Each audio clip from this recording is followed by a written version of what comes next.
ইরানের মোকাবেলায় ক্রমেই চ্যালেঞ্জের মুখোমুখি হতে যাচ্ছে ইসরায়েল।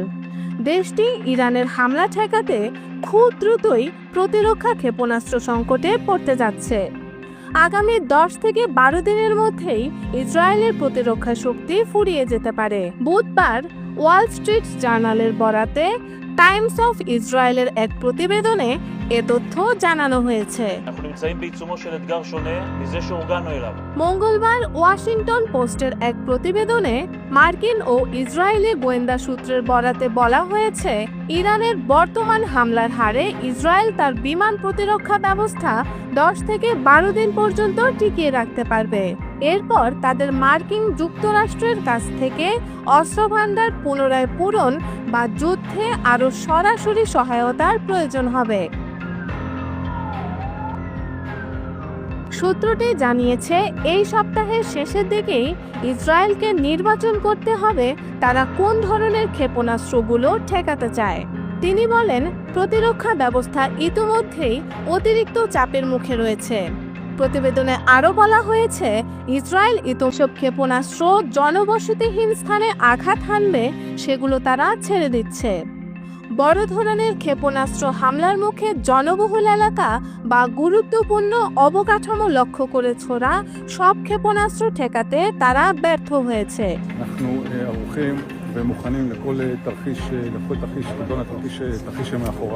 এই প্রতিবেদন সংক্রান্ত বিষয়ে কোনো মন্তব্য করেনি ইসরায়েল। এর আগে মার্কিন এক কর্মকর্তা ইরানের সঙ্গে টানা 4 দিনের ক্ষেপণাস্ত্র প্রতিরোধী ইন্টারসেপ্টর ব্যবহার করেছে। এই পরিস্থিতিতে ইসরায়েল ও বলা হয়েছে, যুক্তরাষ্ট্র সরকারের কিছু মহলে উদ্বেগে মার্কিন হামলা হলে ইসরায়েলের বিরুদ্ধে আরও বড় যুক্তরাষ্ট্রের বিশ্বব্যাপী ক্ষেপণাস্ত্র ইন্টারসেপ্টরের মজুদ ভয়ানক মাত্রায় হ্রাস পেতে পারে বলে চলমান এই সংঘাতের সব সমীকরণ পাল্টে দিতে পারে একটি বোমা, যেটি আছে সামরিক শক্তিধর যুক্তরাষ্ট্রের হাতে। সামরিক বিশেষজ্ঞরা মনে করছেন, এই পরিস্থিতিতে একটি নির্দিষ্ট অস্ত্র, কিন্তু কি সেই গেম চেঞ্জার বোমা? পারমাণবিক শক্তিতে বলিয়ান হয়ে স্থাপনা এবং অন্যান্য গুরুত্বপূর্ণ সামরিক অবকাঠামো মাটির গভীরে নির্মাণ করেছে, যা ঐতিহ্যবাহী বোমা দিয়ে ধ্বংস করা কঠিন। কিন্তু এমন বোমাও তৈরি আছে মার্কিনীদের কাছে। 30,000 পাউন্ড বা 13,500 কেজি ওজনের এই বোমাকে পারমাণবিক নয়, তবে বিশ্বের বৃহত্তম হিসেবে বিবেচনা করা হয়। এই বিস্ফোরক শুধু যুক্তরাষ্ট্রের কাছেই রয়েছে, যেটি তারা সক্ষম সেই বিমানও শুধু যুক্তরাষ্ট্রের হাতেই রয়েছে। B2 স্পিরিট বোম্বার দিয়ে এই বোমা বহন ও নিক্ষেপ করা যায়। এটি একসঙ্গে 2টি বোমা নিয়ে উঠতে সক্ষম। GBU-57 বোমা দৈর্ঘ্যে 6 মিটার, ভূপৃষ্ঠের নিচে 60 মিটার বা 200 ফুটে আঘাত করতে পারে বোমাটি। এটি মূলত সুইয়ের মতো কাজ করে। ভূপৃষ্ঠে আঘাত করার পর একটি নির্দিষ্ট দূরত্বে গিয়ে তারপর এটি বিস্ফোরিত হয়। বাংকার ভেদ করে আঘাত করতে পারে বলে এটাকে বাংকার ব্লাস্টার।